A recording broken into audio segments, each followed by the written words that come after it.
Good day. I am Richard Lowe, the Writing King. I'm a ghostwriter, a book coach, and a LinkedIn branding expert. And this is Author Talks with Richard Lowe. And today I'm interviewing Rebecca. I didn't get how to pronounce your last name. Bratspies. Bratspies. And she's an award-winning author, scholar, and speaker. She's a professor at CUNY School of Law and is the author of a new book called Naming Gotham, the Villains, Rogues, and Heroes Behind New York Place Names. That sounds like a fascinating book. Why don't you tell me about yourself? Sure. Well, as you said, I'm a professor. I'm a scholar of environmental law, environmental justice, and human rights. And so when I'm wearing my professor hat, that's sort of the area that I write in and think in and teach in. When I'm not wearing that professor hat, I'm a New Yorker and I love this city. And that was where I started, place I started from in writing the book. It's just, I love this city and I'm endlessly curious about it. Well, when I think Gotham, I think Batman. Are they related? Well, I mean, certainly Gotham City was in Batman was intended to be sort of a fictionalized version of New York.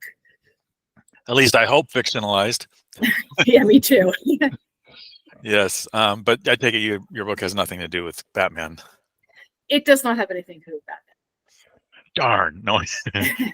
Batman was never my favorite superhero anyway. I always thought of him as kind of psychotic. It always amazed me that he was a hero because he seemed pretty walking that line between hero and villain. He's more what you call an anti-hero. Yes.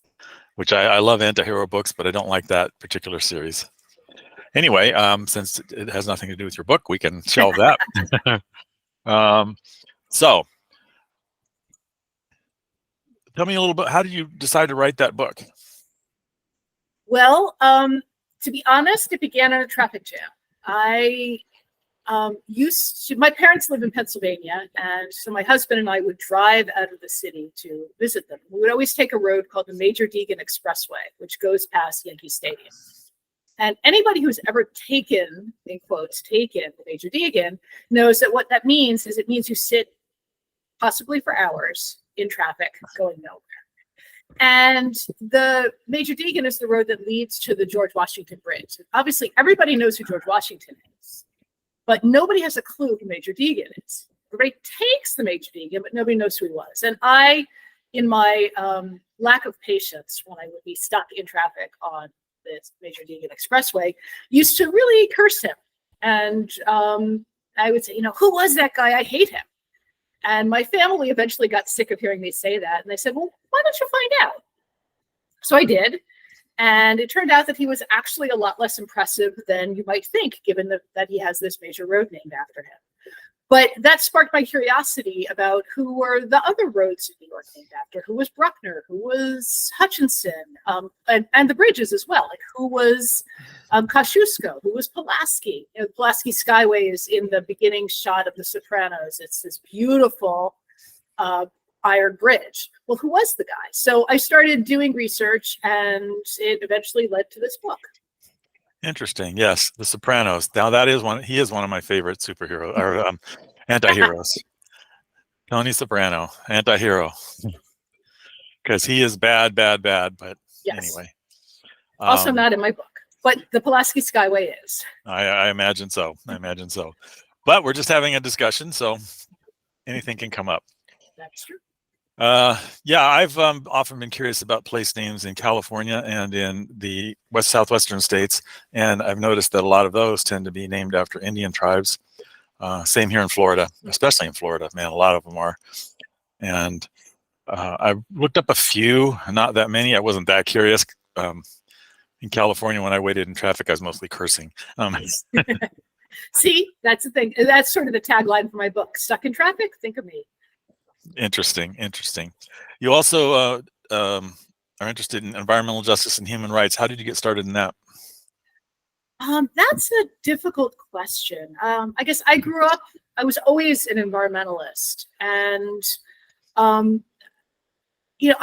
love going to national parks. I love the idea of preserving sort of green spaces. But what really interests me is where people live. What's the air like where people live and have to breathe it? What's the water like where people live and have to drink it? What's the land like? Are they living on land that's going to make them sick? And when you ask those questions, that leads you to environmental justice and human rights.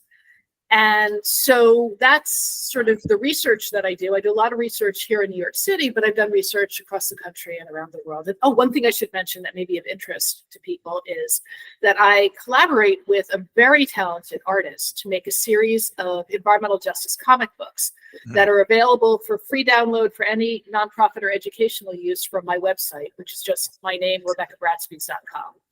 Yeah, that'll be in the description of the video also. Good. Yeah. When my wife passed away, I picked up the camera and I photographed all of the Southwest states, national parks, every single one of them. Wow. And there are a lot. There are indeed. And some of them are really spectacularly beautiful. Zion and Bryce and Grand Canyon several times and so forth. In fact, I went to the Grand Canyon with a belly dancer. The best way to go, I think. The idea is I paid for the trip. She danced on the rim of the canyon while I photographed. Oh, wow. Yeah, and it was about 5 degrees, so you can imagine she was cold. She was dedicated to her craft. Well, she made a promise. And we gathered quite a crowd because it was right in the main area of the town. Cliff, 4,000-foot cliff on one side, her dancing right on the edge of that, me being scared to death that she was going to fall off. But I took about 2,000 photos, and they're still the best photos I ever take because she looks like she's just floating over the canyon. Wow, that sounds fascinating. That was fun. Yeah, I'd like to see those. Are those available online anywhere? Yeah, I've got them on my photo site. I can send you a link. Yeah, I'd love to see. Yeah, yeah, she's a nice lady. We had a lot of fun together. We proved that men and women can be just friends because we did a lot of time together as just friends on cruises and things like that. It was very interesting because I was one of those guys before her that thought men and women can't be friends. And that's not true. That's a complete lie. That is indeed not true. Yes. It takes a little bit of effort, but you can certainly do it. And we're still friends. And she's still, every once in a while, some memory pops up on Facebook, and she says, "Oh, thank you for the pictures." Anyway, that's neither here nor there. But I have a similar love for the environment. I've never gotten involved in the politics of the environment, though. I've never gotten involved in politics. It's not my thing. And well, my father was an artist, and he was heavily involved in the environmental thing. He painted pictures of animals and stuff. So I got kind of turned off by his environmentalism, I guess.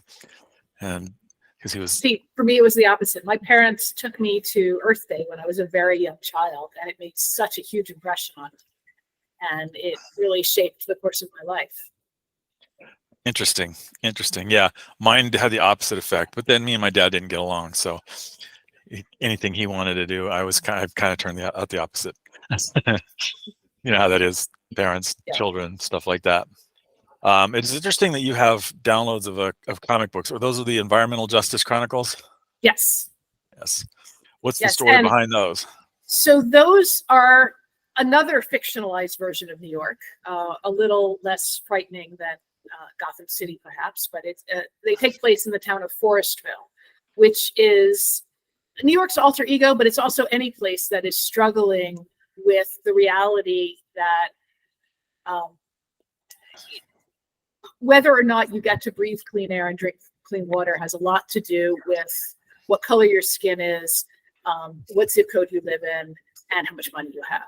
Mm-hmm. And so the story follows young people in this community as they organize both themselves and the adults around them to make things better, to prevent the siting of yet another polluting facility in their already overburdened community. That's book one. And then book two, they intervene in the relicensing of a very dirty electricity generating facility and get it to clean up its act. That's book two. And then book three, they enter electoral politics, running a candidate for mayor on a climate change platform. So the art is spectacular. Charlie LaGreca Velasco is so talented. Like, you can read them. If you're not interested in environmental justice, you can read them just because they're fun and they're beautiful. We try to make just stories that are actual stories. But if you are interested in environmental justice or you're interested in protecting the environment, they are a teaching tool for how to organize communities and the kinds of legal decision makers that you might be able to persuade to do something to protect the community you care about. Interesting, interesting. Yeah, one of the books that I've ghostwritten is about environmental justice and stuff. And that was kind of eye-opening because I'd never been involved in it before. DEI and environmental justice and sustainability and stuff like that. It was eye-opening experience, being hip deep in people who were in that and me not being in that. And they didn't know, of course, they didn't know when I started that I don't lean that way politically, but I don't care. I mean, you know, people believe what they believe, and they're right. They have every right to be. And I have a brain, so I can parse out the nonsense from the realities from all sides of the political spectrum. Good. We need people to do that. That's just part of having a brain. I can have a rational conversation about subjects without, as long as the other person can also have a rational conversation. And there are some political things today where you can't have a rational conversation, period. And that's very perplexing to me. Like, we could have a rational conversation about the environment, and I may disagree, but that won't stop us from having a rational conversation, as long as you're willing. I'm down for that. Yeah, we won't do it here, but but yeah. So it sounds like you're really into the DEI and all the other related topics that we've discussed. Well, I care about kids, and I want every kid to be able to breathe clean air. You know, I don't know like what category that falls into, but a lot of kids around me have asthma. I live near a lot of power plants, and the fact is that a lot of the people who live here because it's one of the few places they can live, and you know, I don't think that's fair. Yeah, I understand. Yeah, I know about asthma. My wife had asthma and smoked and COPD and stuff, so clean air was very important. Although the smoking kind of obviated that. It doesn't matter how clean your air is if you're smoking. It is not certainly not an ideal situation for somebody with asthma or COPD. That's for sure. She had both, so yeah. It was definitely not ideal. But as she put it, it was her body, and she could do what she wanted with it. I heard that so many times. I was fed up with the term. See that? You know, there are also addiction issues involved. Yes. I understand. Believe me. Yeah, I'm sure you do. Believe me. Same with the parents. I actually don't have any addictions. You know, minor vices like eating too much sometimes, but no major addictions. I managed to avoid that through my whole life. If I do not have coffee in the morning, look out. I've never tasted coffee. I've never tasted alcohol. I've never smoked a cigarette or smoked anything for that matter, because it always seemed silly to me to put hot ash in your lungs. Yeah, it never seemed like a choice I wanted to make either.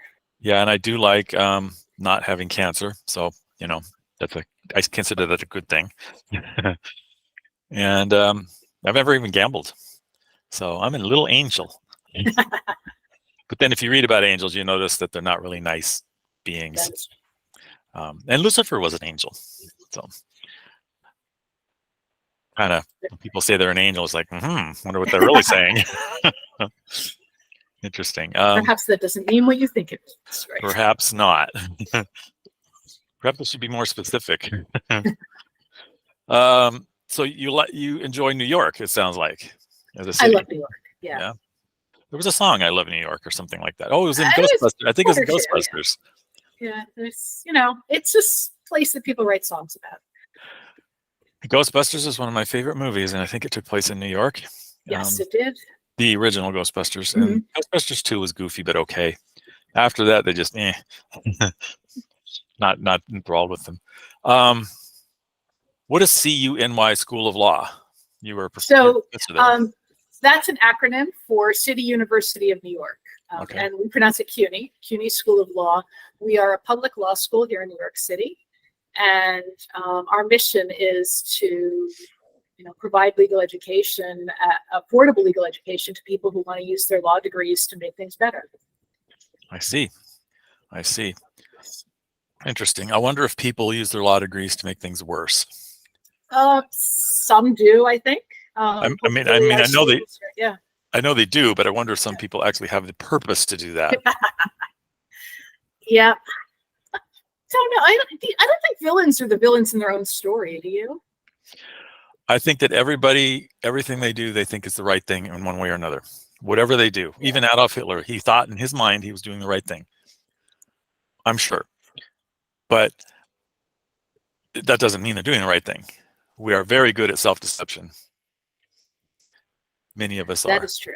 That is true. And I also think, I mean, Nazis aside, I think a lot of the way people wind up doing things that are maybe against what we would consider the public's interest is sort of a slippery slope. It doesn't happen all at once. It happens little by little. And, you maybe don't realize how far you've moved from what your goals and ideals were when you started. Yeah, I've been in, I worked in corporate for a long time, and I've been in boardrooms with CEOs and things of big companies. And one thing I've noticed is I haven't seen anybody who's evil in my mind. That big CEO, Fortune 500 company, think he might be an evil person because of what he's doing. Nope, he just has other agenda. He's more concerned about his shareholders, perhaps, or about other things. Not even that much concern for getting the bonus, which is always the button for a lot of people who are protesting. They get these huge $300 million bonuses. It's more of, we need to do what's right for the stakeholders and shareholders then. And unfortunately, environmentalists aren't stakeholders or shareholders, so they're not on the list. And that's the problem, right? Right there is the vision of who are the stakeholders that matter is so narrow. I mean, it's sort of Hannah Arendt's vision of the banality of evil, right? Evil is not the cartoon character who's the villain in the Batman movie. The evil is the person who thinks maybe they're doing the right thing, but is really not seeing the picture fully in a fashion that would let them appreciate the sort of the consequences of what they're doing. I'm talking about regular people who are doing their jobs. I'm not talking about people who are truly evil. There are truly evil people in the world. Milosevic in Yugoslavia, evil person, absolutely evil. If you know who he is, he's Serbian massacres and lawyer, human rights. I know who he is. Yeah, I mean Milosevic. I don't remember what happened to him, but there isn't a punishment strong enough for that man, in my opinion. I think he died in prison.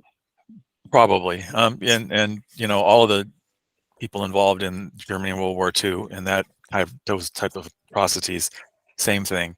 I would say a lot of the Chinese involved in the current genocides are probably on the evil side. But I don't have enough knowledge to be able to say that because they're relatively hidden. But there are some genocides going on right now, and that's rather interesting that we're in the 21st century and we're still tolerating that. I spent a lot of time in Xinjiang in Western China, which is where the large Uyghur population is, and watching what's happening there has broken my heart. Yeah, I've been reading about them, and there's really not much we can do here in the United States because they don't really care what we think. But it's just fascinating that it's happening. Fascinating in a detached kind of way that it's still happening. Or in Africa, there's and in Europe, I mean, Russia's committing a genocide against Ukraine right now. We say we shouldn't be involved in Ukraine. Russia's committing a genocide. They're aiming at food. We need to stop that, or at least help. Yeah. And the interesting thing is, well, costing too much money. We're giving them weapons that have been sitting in warehouses for 40 years. We're not giving, except for the Patriots, we're not giving them anything new. These are things that are molding, and we were going to throw them away. So it's the cheapest war we could ever have fought. We're not fighting it. Anyway, we're not getting off on that subject, but it's something that I've been reading a lot about because it's a very important conflict. It really is. It is. Yeah. If the Russians win, they're not going to stop. And the next thing in the list is Poland and Romania, and that's not going to be good. So I don't think that there's any real choice here, and people who think there's a choice are ignorant. I think that there's a lot of lack of knowledge about what's actually happening there, what Ukraine is, who did what, and yeah, I agree with you. Well, there's a point at which who did what becomes irrelevant. You just have to look out for interest, is it in our interest to let Ukraine lose? No, period. We don't even have to look beyond that. That is true.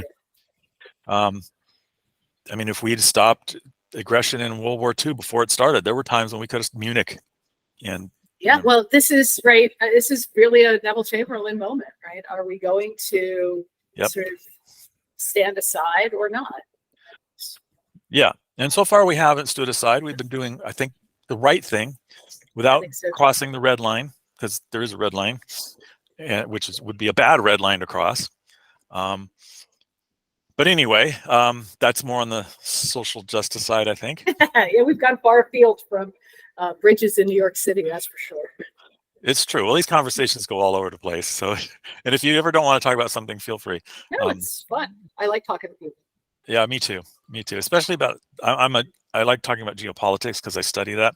Mm-hmm. And when you understand geopolitics, you understand why things happen. It's not just because the Russians are this and this and this.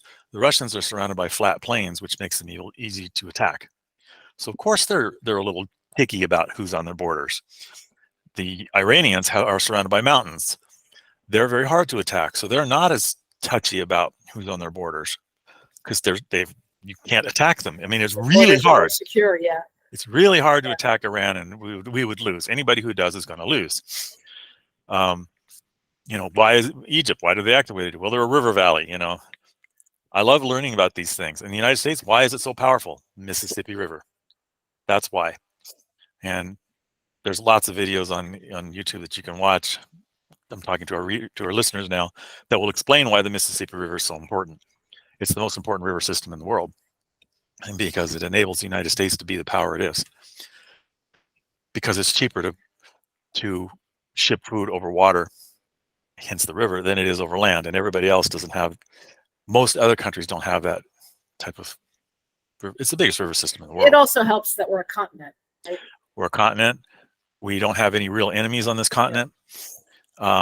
We've never really been attacked. I mean, 9/11 comes to mind. That's about it. War of 1812 was probably the last time we were attacked. And Pearl Harbor. Pearl Harbor, well, that was out in the Pacific. That didn't attack continental United States. That's true. And the Japanese could never even have attempted to attack the continental United States in any significant way. They did drop a few balloon bombs. I mean, and I think one float plane, and that was it. So we've got some luxuries because of our location.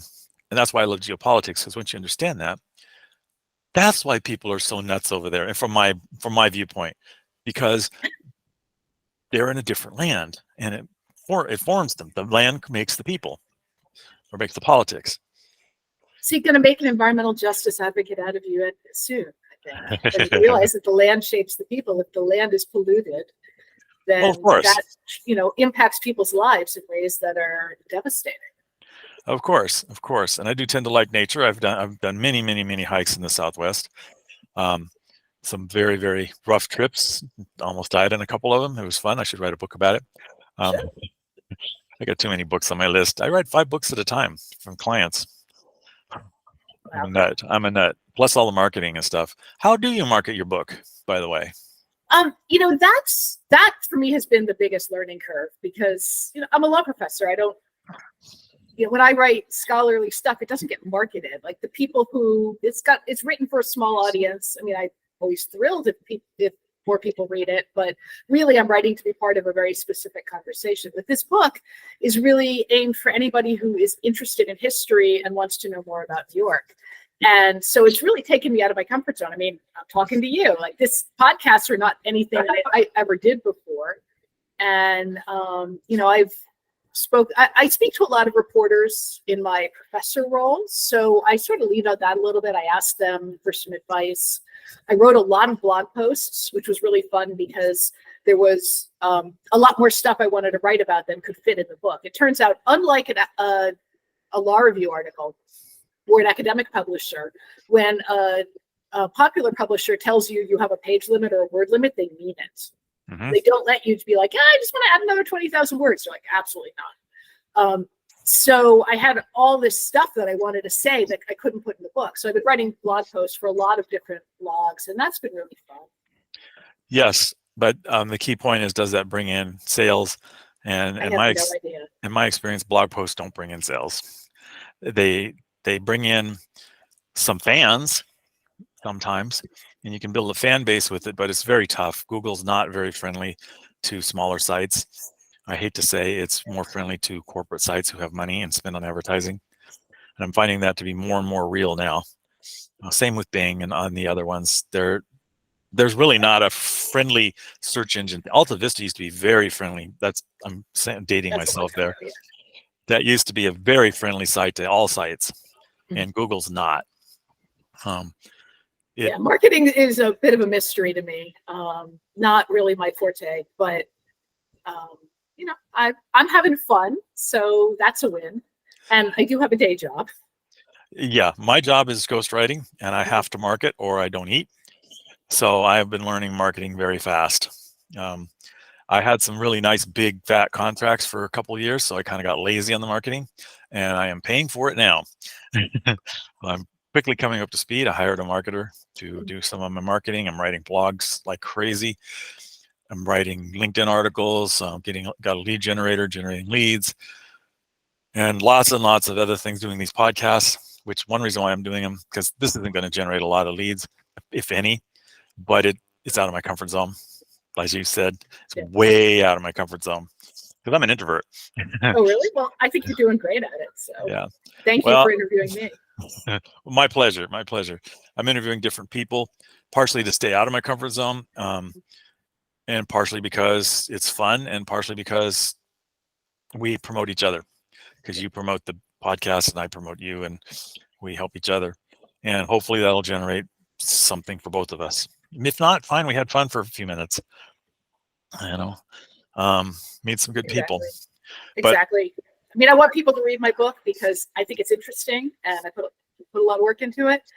But I also really enjoy meeting people and just talking to them and learning about what makes them tick. Yep. I wrote 2 bestsellers, Kindle bestsellers. One sold 15,000 copies and one sold 5,000 in a week, each in a week. Wow. That's now they continue to sell a few copies at a time. One of them is about LinkedIn, and it's very out of date, so it's not selling very well now. But I need to update it, but I'm too lazy or too busy, depends on how you put it. The other one's on how to sell on eBay. That one is still selling pretty well because eBay hasn't changed in forever. eBay's the same, which surprises me because it definitely has some stuff that's aged. But it worked. Have only been on it a few times. Yeah, when I was starting out, I experimented with different ways to make money, and I made 35 grand off of eBay selling stuff in 1 year. And then I decided this is hard. It's you got to ship things and it do seems returns. Like a lot of work. Yeah. Unless you get into drop shipping, where you're putting something on your website, say there's a sale on some Home Depot half price. So then you put it on eBay at full price, and then people buy it, and then you ship it straight from Home Depot to the place. So you never actually see the product. That's called drop shipping, but it's also hard work because you've got to do all that manually. Yeah, that's a lot of logistics. Yeah. A lot of logistics. And what about returns? How do you return something to Home Depot that you didn't actually get? What if they want to return it? Right. It just became a pain. There's ways to do. There's companies that help you do that. They cost money, but I made 35 grand in a year selling my own junk on eBay. Yeah, that's impressive. I even sold a set of books, old books, for $10,000. And what was funny about that is eBay was calling me every day to make sure I shipped it. Like, you sold something for $10,000, we're going to make sure you ship it. And it was funny. But then I made money as an affiliate marketer. I made about 10 grand and a bunch of other things, just trying things out. So I know I can make money, but I coach authors, and one thing I run into is common to every single one except for the big names that I've ever run into is they write a great book and they don't know how to market it. Yeah. So it sits there. My security book has sold maybe 10 copies, and it's a pretty good book, but am I going to spend the time to market it? No, I've got other things to do. So it's going to sell probably 5 or 10 copies a year, maybe. Yeah. I naively thought that the press would handle that. But I've learned that is not how it works. The publisher, you mean? Yeah. Yeah, the publisher doesn't do the marketing, except for maybe a little bit up front. But the first question that my clients, the first question they always ask when they go traditional is, what's your following? They want to know how many, you got to have at least 50,000 people in your following to help sell the book. If you don't, Yeah, I definitely don't have that. Yeah, well, unless you're in a special case, if you don't have that many, they usually won't even talk to you unless you have an in. My 3 traditional published authors have always had an in. They knew somebody at the publishing place, so they were able to just jump right in. Right. But if you don't have that in, and you don't know how to network because you're introverted, because you're a writer, it's right. You're in a catch-22. How are you gonna sell your book? Well, you have to learn the market. How are you gonna learn the market? Well, you have to sell your book. Right. Catch And it 22. is, a skill. It's like people go to college and they major in marketing, and then they go to grad school, and they, like there are things to know. And if you don't know that, like, I don't even know what I don't know. I know. And I've been diving into it deep, and it is interesting, the difference between the first sentence in a promotion, just how you word that can make the difference between nobody actually looking at it and having a ton of people look at it. Just the first word. Yeah. That opening line, that opening hook. If it's lame, you're not getting anybody. If it's good, you might get somebody. If it's really good, you'll get some people. How do you come up with a really good opening line? I don't know. I keep trying, and sometimes it works and sometimes it doesn't. There's people who just do it. But then, those pickup artists in bars always just down to me. It's like they just have a line and it's like, how did they do that? There's that, yeah. I noticed that I did an interview for a local press, and they wrote a great story about David Gotham, and then they promoted it on social media because it was their story, and their social media was like, I wanted to read it, and I knew exactly what it said because it was an interview of me, but they were so good at it. It's like, right. Oh, I could learn from you. Right.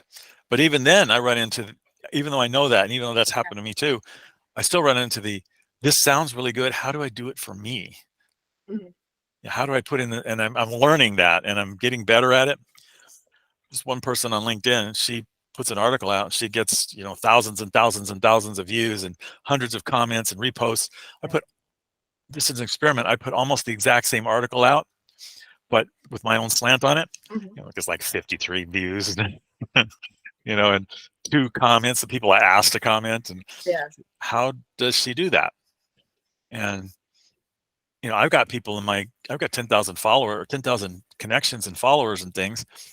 I have more than her by double, but she's got them engaged, and the engagement is what's hard. Getting them engaged. Well, getting engaged was easy for me. I did it. Oh, sorry. I got married 3 weeks after I met her. We didn't have an engagement. We just got married. It's neither here nor there. It's not the marketing that's so hard. It's getting the people that you're marketing to engaged that I'm finding to be the challenge. Getting them to ask you, where's your post this week? Mm-hmm. That's the hard part. Yeah. I mean, I know that that's one thing I really appreciated is how hard it is to get people's attention. And keep it. Yeah. Keep it. I mean, I could do it in a classroom for an hour and a half or 2 hours. I know how to do that. But just out in the ether, that's a different thing. Yeah, I could do that in a classroom. I've actually been asked to speak because of my books. I've got books on consulting and stuff. I've spoken at universities and things virtually since it was 2020. And I've kept them engaged, students. I mean, believe it or not, students typically aren't engaged with that kind of thing because they're just doing it because their professor said so. And they were engaged. They wanted to know. That wasn't hard. But when you're talking electronic, and I'm competing against thousands and thousands of other people, plus the algorithm of the social media. Yeah. And that's the tough one. Is the algorithm of the social media or Google or whatever. That is a bear because it changes all the time and it's not friendly towards the little guy. There's this guy who says it's easy. He's got 2 million followers. Of course it's easy for him. Yeah. It's easy for him. See, that's the thing. First get 2 million followers, then it's easy. Yeah. I mean, he puts out one email and one post and he gets, 5,000 people responding, literally commenting, 5,000 comments. Yeah. Yeah, I'd get 5,000 comments too if I had 2 million followers. That's easy. I'd like to tell them start from zero. Pretend you're nobody. Start a new account and see how long it takes you. Yeah. Don't know if that No, experiment would be useful. actually, it would be interesting to see how that would go. It would be. The algorithms are changing rapidly too. They're trying to. LinkedIn has changed it. So, for example, you used to be able to publish something and you get 10,000 views if you had 10,000 followers. Now you're lucky if you get 100. They are discouraging the viral posts, and basically you're not getting views anymore. I'm pretty new to LinkedIn. I always thought of it as a place to get a job, and since I had a job that I loved, I didn't pay much attention to it.